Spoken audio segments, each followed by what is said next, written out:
आइए जानते हैं बिहार की 50 फटाफट बड़ी खबरों को केवल 20 मिनट में। साथ ही आज के इस वीडियो में हम लोग जानेंगे कि बिहार सरकार ने छठ पूजा से पहले किन किन महिलाओं के खाते में 20-20 हजार रुपए भेजा है और ई श्रम कार्ड वालों को 3,000 रुपए कब से मिलेंगे, पीएम आवास किन को मिलेगा। सब कुछ आज के इस वीडियो में जानेंगे। तो चैनल पर पहली बार आए हैं तो वीडियो को लाइक करके चैनल को सब्सक्राइब जरूर कर दें और कमेंट में बताएं कि आप यह वीडियो कहां से देख रहे हैं। यूपी के कुशीनगर जिला में जयपुर से मधुबनी जा रही एक बस दुर्घटनाग्रस्त हो गई। बस पलटने से 2 दर्जन से अधिक यात्री घायल हो गए, जिन्हें अस्पताल में भर्ती कराया गया है। स्थानीय प्रशासन ने राहत कार्य शुरू कर दिया है और पुलिस मामले की जांच कर रही है। घायलों में से कुछ की हालत गंभीर बताई जा रही है। इस योजना के तहत दर्जी, टेलर, ट्रेड में पंजीकृत कारीगरों को अपना काम शुरू करने के लिए 15,000 रुपये का टूल किट प्रोत्साहन ई वाउचर दिया जाता है, जिसका उपयोग वे सिलाई मशीन या अन्य आवश्यक उपकरण खरीदने में कर सकते हैं। यह सहायता महिलाओं और पुरुषों दोनों को आत्मनिर्भर बनाने और उनके पारंपरिक शिल्प को बढ़ावा देने के उद्देश्य से दी जाती है। प्रशिक्षण के दौरान 500 रुपये प्रतिदिन का वजीफा भी मिलता है। लोक आस्था का महापर्व छठ नहाय खाए के साथ शुरू होगा। इस पर्व में 36 घंटे का निर्जला व्रत होता है, जिसमें सूर्य देव की उपासना की जाती है। चिकित्सकों के अनुसार व्रत से पहले पर्याप्त नींद लें और धूप से बचें। बीपी और शुगर के मरीज डॉक्टर से सलाह लें। पारण के समय शरीर को धीरे धीरे सामान्य करें और हल्का भोजन लें। युवाओं के लिए सरकार की एक नई पहल में उन्हें आर्थिक संबल देने का प्रयास है। प्रस्तावित इंटर्नशिप योजना के तहत युवाओं को हर महीने 5,000 रुपये मिलेंगे, जिसमें 4,500 रुपये सरकार द्वारा दिए जाएंगे। यह योजना युवाओं को कॉरपोरेट जगत के अनुरूप कौशल विकास और इंटर्नशिप का अवसर प्रदान करके रोजगार के लिए तैयार करने में सहायक होगी। इसका उद्देश्य युवाओं को प्रशिक्षित कर उनकी नौकरी की संभावनाओं को बेहतर बनाना है। सुकन्या समृद्धि योजना SSY बेटी बचाओ बेटी पढ़ाओ अभियान के तहत भारत सरकार द्वारा चलाई गई एक शानदार छोटी बचत योजना है, जो विशेष रूप से बेटियों के लिए है। यह योजना माता पिता को उनकी बेटी की शिक्षा और विवाह के लिए एक बड़ा कोष लगभग 15 लाख रुपए या अधिक बनाने में मदद करती है। इसमें उच्च ब्याज दर वर्तमान में 8.2% प्रतिवर्ष, आयकर की धारा 80C के तहत कर छूट और कर मुक्त मैच्योरिटी लाभ मिलता है। खाता 10 वर्ष से कम आयु की बेटी के नाम पर खोला जा सकता है और इसकी परिपक्वता अवधि 21 वर्ष है। यह एक सुरक्षित और गारंटीड रिटर्न वाली योजना है। मुफ्त शौचालय योजना चरण 2 SBM फेज 2 स्वच्छ भारत मिशन ग्रामीण का दूसरा चरण देश को खुले में शौच मुक्त ODF बनाए रखने और ठोस एवं तरल अपशिष्ट प्रबंधन SLWM पर केंद्रित है। इस चरण में सरकार व्यक्तिगत घरेलू शौचालय IHHL के निर्माण के लिए पात्र परिवारों को 12,000 रुपये की प्रोत्साहन राशि देती है। यह राशि उन लोगों के लिए है जिनके पास पहले शौचालय नहीं है या वे गरीबी रेखा से नीचे BPL या कुछ विशेष श्रेणियों के अंतर्गत आते हैं। इसका मुख्य उद्देश्य स्वच्छता सुनिश्चित करना और ग्रामीण क्षेत्रों में जीवन की गुणवत्ता में सुधार लाना है। मुफ्त राशन और 1,000 रुपये मासिक सहायता गरीब परिवारों के लिए दोहरा लाभ है। प्रधानमंत्री गरीब कल्याण अन्न योजना PMGKY के तहत मुफ्त अनाज मिलने से खाने की चिंता कम होती है। वहीं 1,000 रुपये की नकद सहायता सीधे बैंक खाते में आने से रोजमर्रा की अन्य जरूरतों को पूरा करने में मदद मिलती है, जिससे उनका जीवन स्तर बेहतर हो सकता है। यह कदम गरीबी उन्मूलन में महत्वपूर्ण साबित हो सकता है। मुख्यमंत्री महिला उद्यमी योजना बिहार सरकार द्वारा शुरू की गई एक योजना है, जिसका उद्देश्य महिलाओं को आत्मनिर्भर बनाना है। इसके तहत नया व्यवसाय शुरू करने के लिए महिलाओं को 10 लाख रुपये तक की वित्तीय सहायता दी जाती है, जिसमें 5 लाख रुपये लाख अनुदान ग्रांट के रूप में और 5 लाख ब्याज मुक्त आर्ण के रूप में शामिल है। इस योजना के तहत प्रशिक्षण के लिए 25,000 रुपये का प्रावधान भी है। बिहार की मुख्यमंत्री मेधावृत्ति योजना अनुसूचित जाति SC और अनुसूचित जनजाति ST की छात्राओं के लिए एक महत्वपूर्ण पहल है। इसका उद्देश्य इंटरमीडिएट +2 कक्षा में प्रथम एवं द्वितीय श्रेणी से उत्तीर्ण होने वाली छात्राओं को आर्थिक प्रोत्साहन देना है। प्रथम श्रेणी प्राप्त करने पर 15,000 रुपये और द्वितीय श्रेणी पर 10,000 रुपये की प्रोत्साहन राशि दी जाती है। यह योजना छात्राओं को उच्च शिक्षा के लिए प्रेरित कर उनके शैक्षिक भविष्य को उज्ज्वल बनाने में सहायक है। छठ पूजा के दौरान घाटों पर निर्बाध बिजली आपूर्ति के लिए Bihar state power holding company limited बड़े घाटों पर नियंत्रण कक्ष बनाएगी। सीएमडी मनोज कुमार सिंह ने घाटों का भौतिक निरीक्षण करने और विद्युत सुरक्षा सुनिश्चित करने के निर्देश दिए। घाटों पर जनरेटरों और बिजली के तारों की जांच की जाएगी और सभी आवश्यक सुरक्षा उपाय किए जाएंगे। अभियंताओं को मॉक ड्रिल कराने का भी निर्देश दिया गया है। 12वीं से पीजी तक के विद्यार्थियों को 4,000 से 6,000 मासिक इंटर्नशिप देने की एक योजना शुरू की गई है। यह योजना 18 से 28 वर्ष के युवाओं के लिए है। इसके तहत 3 से 12 माह की अवधि के लिए इंटर्नशिप मिलेगी। इसका उद्देश्य छात्रों को अनुभव और आर्थिक सहायता प्रदान करना है। 12वीं पास को 4,000 रुपये और स्नातकोत्तर को 6,000 रुपये दिए जाएंगे।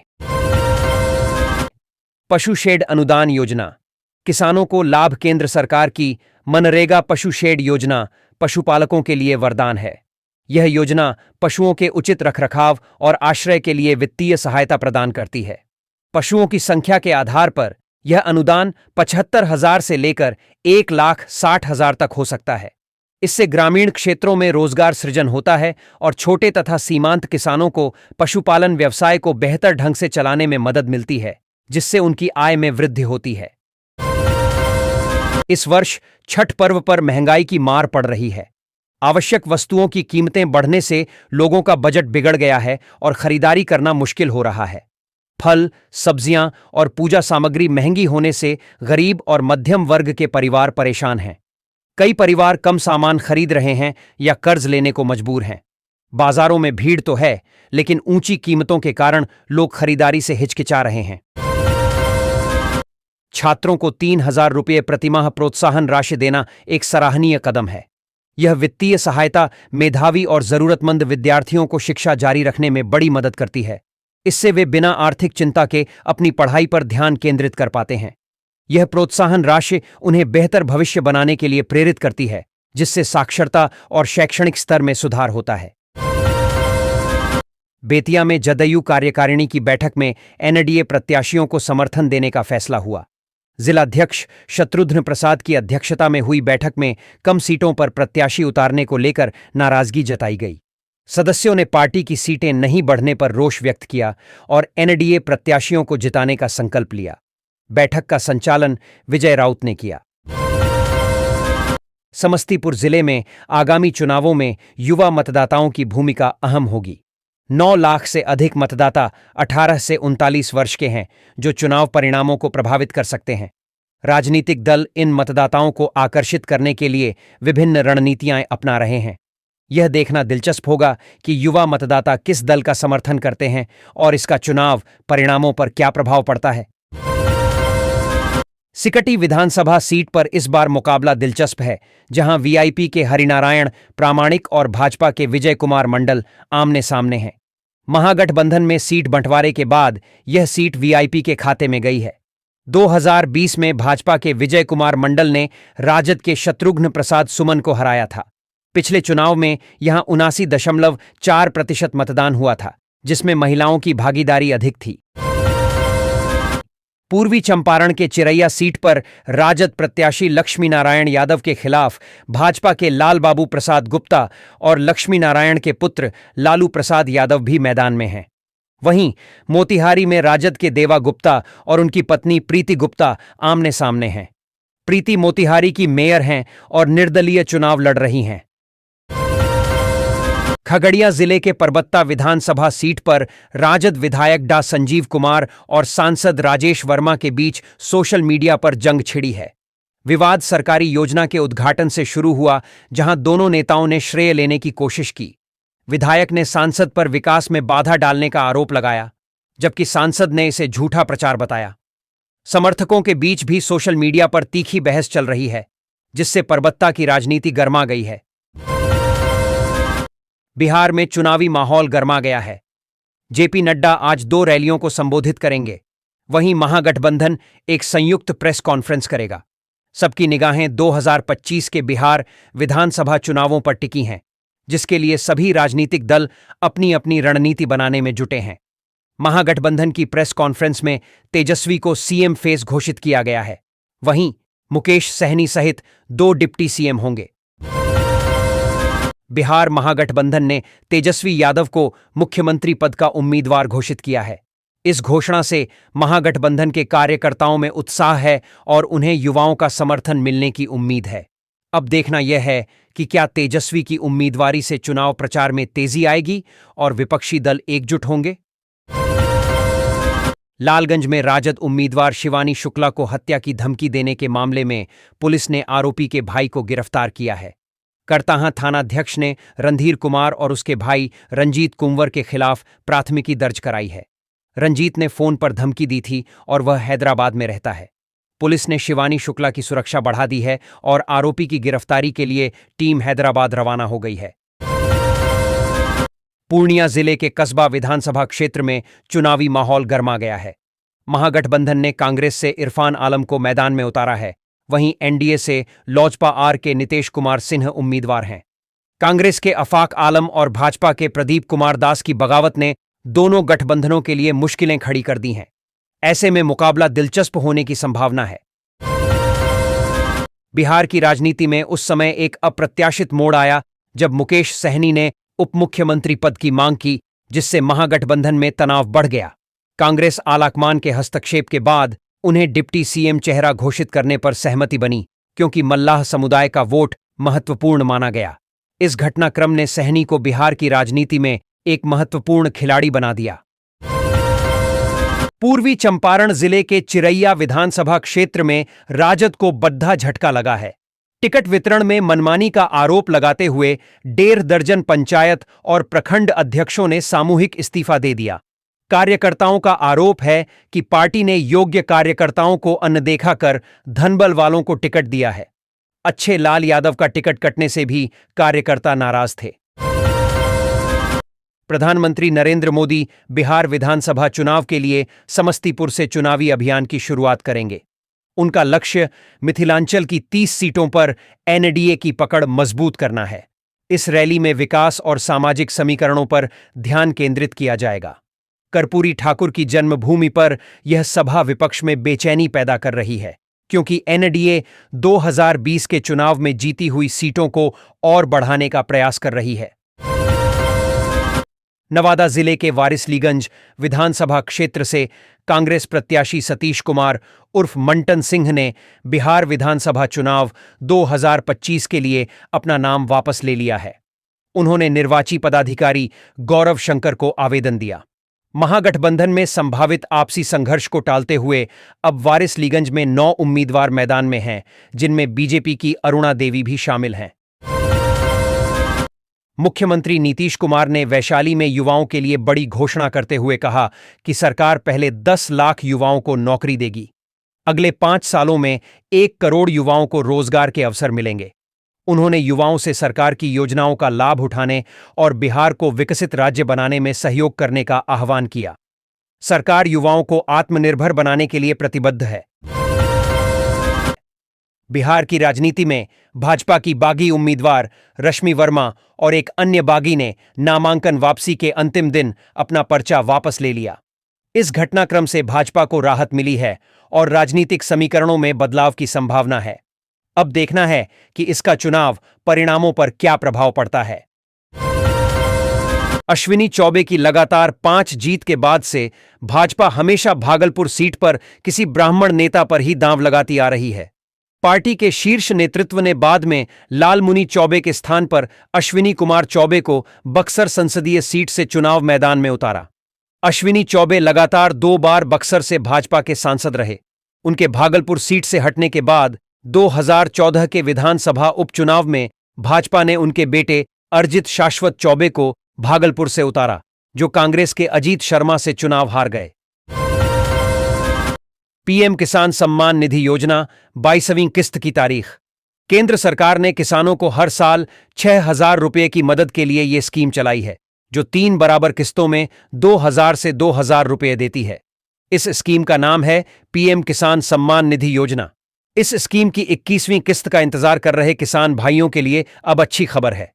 किसानों को उम्मीद थी कि यह किस्त दिवाली पर आएगी, लेकिन ऐसा नहीं हुआ। अब 21वीं किस्त कब आएगी, कौन पा सकेगा और कौन नहीं, ये सब आज आपको समझते हैं। ये योजना 2019 से चल रही है और अब तक करोड़ों किसानों के खाते में पैसे पहुंच चुके हैं, लेकिन हर बार कुछ नियम होते हैं जो चेक करने पड़ते हैं। मुख्यमंत्री नीतीश कुमार ने तेजस्वी यादव के जीविका दीदियों को मानदेय देने के वादे पर पलटवार किया है। उन्होंने कहा कि कुछ लोग चुनाव से पहले जीविका दीदियों के नाम पर अपने परिवार की आजीविका तलाश रहे हैं। नीतीश ने कहा कि उनकी सरकार ने महिलाओं के उत्थान के लिए कई काम किए हैं और बिहार की बहन बेटियां फिर से एनडीए की सरकार बनाएंगी। छठ महापर्व के लिए पटना के बाजारों में खरीदारी तेज हो गई है। इस साल चावल को छोड़कर अन्य सामग्री के दाम या तो कम हुए हैं या थोड़े बढ़े हैं। बासमती और गोविंद भोग चावल के दाम दोगुने हो गए हैं, जबकि गेहूं के दाम में गिरावट आई है। चना दाल भी सस्ती हुई है। पटना पायरेट्स ने प्रो कबड्डी लीग में दबंग दिल्ली केसी को हराकर अंक तालिका में 8वां स्थान हासिल किया। अयान और अंकित ने पटना की जीत में महत्वपूर्ण भूमिका निभाई। दिल्ली ने अपने प्रमुख खिलाड़ियों को आराम दिया था। दूसरी ओर बिहार की महिला under 19 T20 team BCCI tournament के लिए महाराष्ट्र रवाना हो गई है, जिसकी कमान अक्षरा गुप्ता संभालेंगी। केंद्रीय मंत्री चिराग पासवान ने पटना स्थित अपने आवास पर बहनों के साथ भैया दूज का त्योहार मनाया। बहनों ने तिलक लगाकर उनकी लंबी उम्र की कामना की। चिराग पासवान ने कहा कि भैया दूज भाई बहन के अटूट रिश्ते का उत्सव है और यह भारतीय संस्कृति की आत्मा है। उन्होंने देशवासियों को शुभकामनाएं दी और युवाओं से भारतीय संस्कृति को संजोकर रखने की अपील की। National testing agency NTA JEE main 2026 के आवेदन प्रक्रिया में बदलाव करने जा रही है। अब आधार कार्ड के अनुसार ही आवेदन करना होगा और ऑनलाइन आवेदन का मिलान आधार कार्ड से अनिवार्य होगा। अभिभावक का नाम आधार में न होने पर अलग से भरना होगा। आवेदन जल्द ही gmain.nta.nic.in पर शुरू होंगे। बिहार कांग्रेस में टिकट बंटवारे को लेकर असंतोष बढ़ रहा है। नाराज नेताओं ने सदाकत आश्रम में धरना प्रदर्शन किया और प्रदेश प्रभारी कृष्णा अल्लावारू और प्रदेश नेतृत्व के खिलाफ नारेबाजी की। उन्होंने टिकट वितरण में पारदर्शिता की कमी और बाहरी लोगों को टिकट देने का आरोप लगाया। नेताओं ने पार्टी हाईकमान से जांच की मांग की है। बिहार विद्यालय परीक्षा समिति ने मैट्रिक और इंटरमीडिएट 2026 परीक्षा के लिए फॉर्म भरने की अंतिम तिथि 3 नवंबर तक बढ़ा दी है। छात्र अब विलंब शुल्क के साथ ऑनलाइन फॉर्म भर सकते हैं। मैट्रिक के छात्र secondary.biharboardonline.com और इंटरमीडिएट के छात्र senior-secondary.biharboardonline.com पर आवेदन कर सकते हैं। शुल्क जमा करने की अंतिम तिथि 1 नवंबर है। पटना साहिब के श्री गुरु गोविंद सिंह सदर अस्पताल में बने नए 100 बेड के भवन का लाभ मरीजों को अभी तक नहीं मिल पाया है। मुख्यमंत्री द्वारा उद्घाटन के बाद भी पुराने और नए भवन को जोड़ने के लिए फुट ओवरब्रिज का निर्माण रुका हुआ है। सुरक्षा के अभाव में अस्पताल से सामानों की चोरी हो रही है। छठ पर्व के लिए बिहार के बुनकरों ने केला और नारियल छाप वाली विशेष साधियां तैयार की हैं। लाल और पीले रंग की ये साधियां मधुबनी, भागलपुर जैसे शहरों के कलाकारों ने बनाई हैं, जिनकी कीमत 500 से 2,500 रुपये तक है। व्रतियों के लिए पीली धोती और गमछा भी उपलब्ध हैं। जदयू अध्यक्ष नीतीश कुमार अपनी रैलियों में विकास कार्यों पर जोर दे रहे हैं। वे अपनी सरकार की उपलब्धियों जैसे कि बुनियादी ढांचे के विकास और रोजगार सृजन पर ध्यान केंद्रित कर रहे हैं। नीतीश कुमार विपक्ष पर हमला करते हुए कहते हैं कि पिछली सरकारों ने बिहार के लिए कुछ नहीं किया। वे 7 निश्चय योजना और महिला रोजगार योजनाओं का भी उल्लेख करते हैं। बिहार में महागठबंधन ने एकजुटता दिखाई है। तेजस्वी यादव को मुख्यमंत्री और मुकेश सहनी को उपमुख्यमंत्री पद का चेहरा बनाया जा सकता है। महागठबंधन बिहार में विकास और सामाजिक न्याय स्थापित करने के उद्देश्य से चुनाव लड़ने की तैयारी कर रहा है। तेजस्वी और सहनी की लोकप्रियता गठबंधन को मजबूती दे सकती है, हालांकि उनके सामने कई चुनौतियां भी हैं। पटना में डेंगू का प्रकोप जारी है, जहां अब तक 1228 मामले सामने आए हैं। स्वास्थ्य विभाग के अनुसार 21 से 30 वर्ष के युवा सबसे अधिक प्रभावित हैं। पिछले 3 महीनों में मामलों में तेजी से वृद्धि हुई है और नवंबर तक स्थिति चरम पर रहने की आशंका है। नागरिकों को सुरक्षा उपायों का पालन करने और लक्षण दिखने पर तुरंत डॉक्टर से संपर्क करने की सलाह दी गई है। बिहार के बाढ़ में राजद प्रत्याशी लल्लू मुखिया के काफिले पर पथराव हुआ है। इस घटना से राजद समर्थकों में गुस्सा है और उन्होंने दोषियों के खिलाफ कार्रवाई की मांग की है। पुलिस ने मामला दर्ज कर जांच शुरू कर दी है और इलाके में सुरक्षा बढ़ा दी गई है। पटना साहिब विधानसभा क्षेत्र में मतदाता नए विधायक के चुनाव के लिए उत्साहित हैं। वे जनहित के मुद्दों पर ध्यान केंद्रित कर रहे हैं, जैसे कि शिक्षा, स्वास्थ्य, जाम की समस्या और जल निकासी की समस्या। मतदाताओं का कहना है कि वे उसी को वोट देंगे जो सेवक बनकर इन समस्याओं का समाधान करेगा और क्षेत्र का विकास करेगा। पटना में आगामी विधानसभा चुनाव के लिए स्वास्थ्य विभाग ने व्यापक तैयारी की है। सभी सरकारी अस्पतालों में 24 घंटे डॉक्टर तैनात रहेंगे और प्रमुख अस्पतालों को हाई अलर्ट पर रखा गया है। मतदान केंद्रों पर आशा वर्कर और नर्सिंग स्टाफ भी मौजूद रहेंगे ताकि किसी भी आपातकालीन स्थिति में तत्काल चिकित्सा सहायता प्रदान की जा सके। स्वास्थ्य विभाग चुनाव के दौरान स्वास्थ्य सेवाओं को सुचारू रूप से चलाने के लिए पूरी तरह से तैयार है। बिहार विधानसभा चुनाव के बीच राजद, कांग्रेस और अन्य महागठबंधन दल पटना में एक संयुक्त प्रेस कॉन्फ्रेंस करेंगे। इस बैठक में चुनावी रणनीति, प्रचार अभियान और सीटों के बंटवारे पर चर्चा होगी। नेता एकजुटता का संदेश देंगे और विपक्षी एकता का प्रदर्शन करेंगे। इस प्रयास को गठबंधन की मजबूती और अंदरूनी असंतोष को शांत करने की कोशिश के रूप में देखा जा रहा है। बिहार में जेल में बंद एक कुख्यात अपराधी के गुर्गों ने एक बैंक अधिकारी और एक स्कूल संचालक से रंगदारी मांगी। पुलिस ने त्वरित कार्रवाई करते हुए कुछ संदिग्धों को गिरफ्तार किया है और मामले की जांच जारी है। पुलिस का मानना है कि यह गिरोह जेल में बंद अपराधी के इशारे पर काम कर रहा था। पटना में छठ पूजा की तैयारियों के बीच जिला प्रशासन ने 6 गंगा घाटों को खतरनाक और 5 को अनुपयुक्त घोषित किया है। श्रद्धालुओं से सुरक्षित घाटों पर ही पूजा करने की अपील की गई है। कलेक्ट्रेट और महेंद्रू घाट के लिए वैकल्पिक रास्ते बनाए जा रहे हैं। प्रशासन सुरक्षा व्यवस्था सुनिश्चित करने में जुटा है और लोगों से सहयोग करने की अपील की गई है। मिथिला में पाग को लेकर विवाद गहरा गया है, जो बिहार चुनाव में एक राजनीतिक मुद्दा बन गया है।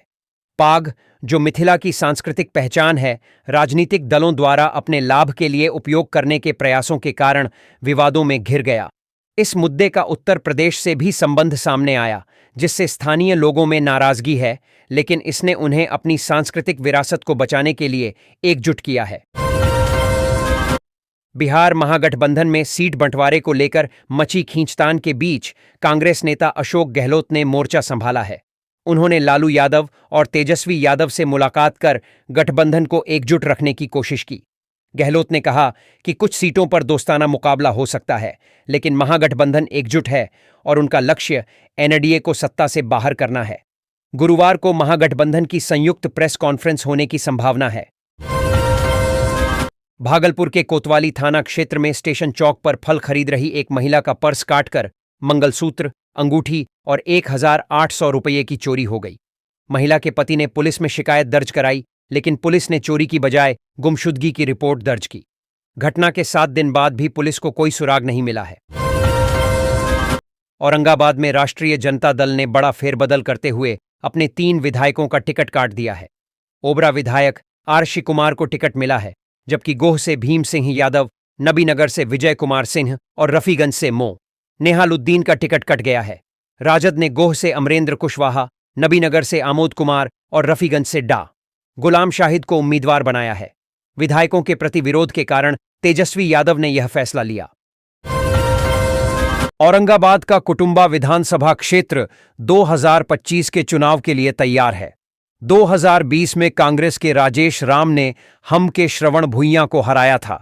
इस बार ललन राम, हम और राजेश राम कांग्रेस के बीच मुकाबला है, जिसमें श्रवण भुइयां आप भी मैदान में हैं, जिससे मुकाबला त्रिकोणीय हो गया है। देखना यह है कि मतदाता किसे चुनते हैं। बिहार बोर्ड मैट्रिक परीक्षा 2026 और बिहार बोर्ड इंटर परीक्षा 2026 में शामिल होने वाले विद्यार्थियों को बिहार विद्यालय परीक्षा समिति ने बड़ी राहत दी है। बिहार बोर्ड ने ऑनलाइन परीक्षा फॉर्म भरने की अंतिम तिथि को बढ़ाते हुए अब 3 नवंबर तक कर दिया है। पहले यह तिथि 22 अक्टूबर निर्धारित की गई थी, लेकिन विद्यार्थियों की सुविधा को देखते हुए बिहार बोर्ड ने विलंब शुल्क के साथ उन्हें अतिरिक्त समय प्रदान किया है।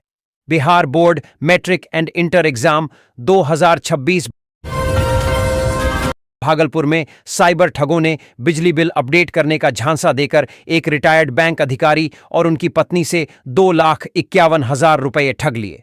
ठगों ने खुद को बिजली विभाग का अधिकारी बताकर ऑनलाइन पेमेंट की जानकारी हासिल की।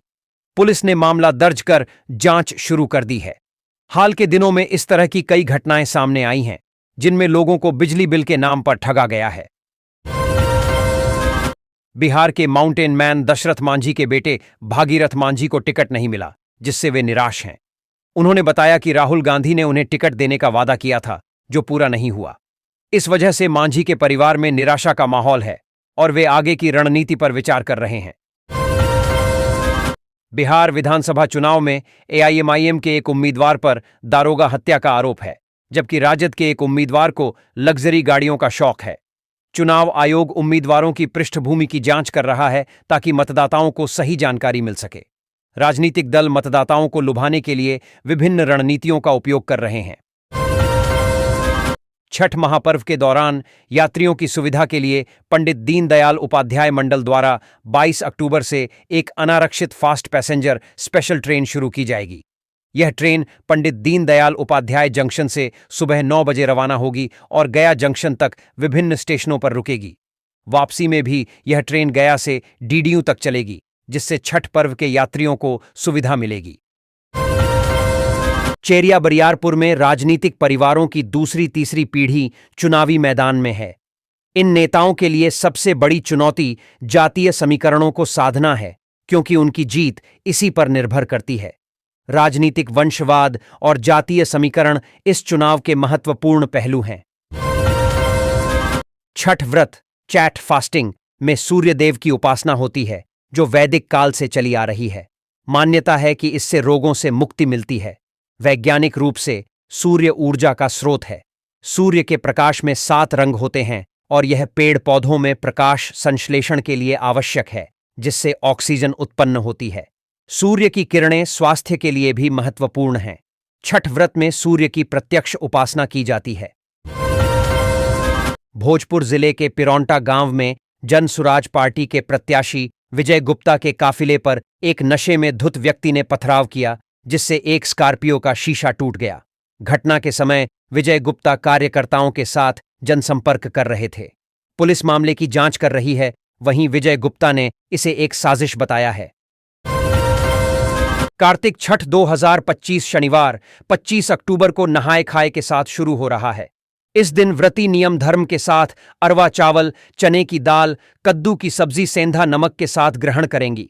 छठ पूजा 2025 का खरना रविवार 26 अक्टूबर 2025 को होगा।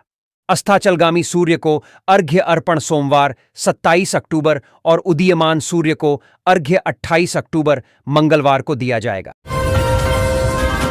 बिहार के किशनगंज में लॉटरी पर प्रतिबंध के बावजूद सुपर A1 नाम से अवैध कारोबार चल रहा है।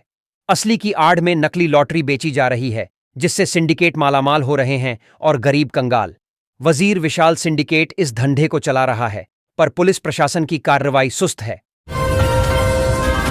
भाई दूज भाई बहन के प्रेम का त्योहार है, जो कार्तिक मास की द्वितीया को मनाया जाता है।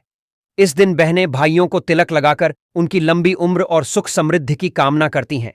भाई भी बहनों को उपहार देते हैं और उनकी रक्षा का वचन देते हैं। माना जाता है कि इस दिन यमराज अपनी बहन यमुना के घर गए थे, जिससे इस पर्व की शुरुआत हुई। Gold and silver price today in India. सोना का भाव आज का 23 अक्टूबर 2025। कुछ दिनों को छोड़ दें तो भारत में सोने और चांदी की कीमतों में लगातार तेजी देखी जा रही है, लेकिन हाल के दिनों में दोनों की कीमतों में जबरदस्त गिरावट हुई है।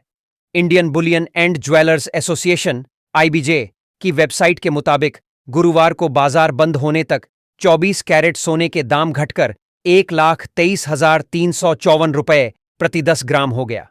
वहीं चांदी की कीमत घटकर 1,51,450 रुपए प्रति किलोग्राम हो गई।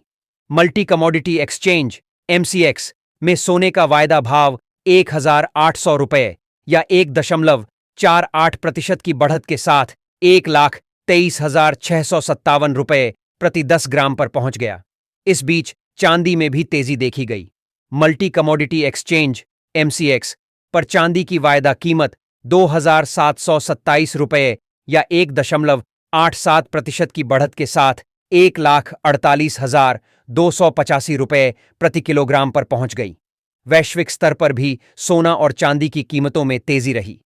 कॉमेक्स सोने का वायदा भाव 1.81% की तेजी के साथ $4,138.84 प्रति ऑन्स पर पहुंच गया। दूसरी ओर चांदी की कीमत 0.89% बढ़कर $48.10 प्रति ऑन्स पर पहुंच गई। अब IBJA के अनुसार 24 कैरेट, 22 कैरेट, 22 कैरेट, 18 कैरेट और 14 कैरेट सोने के ताजा भाव जानिए।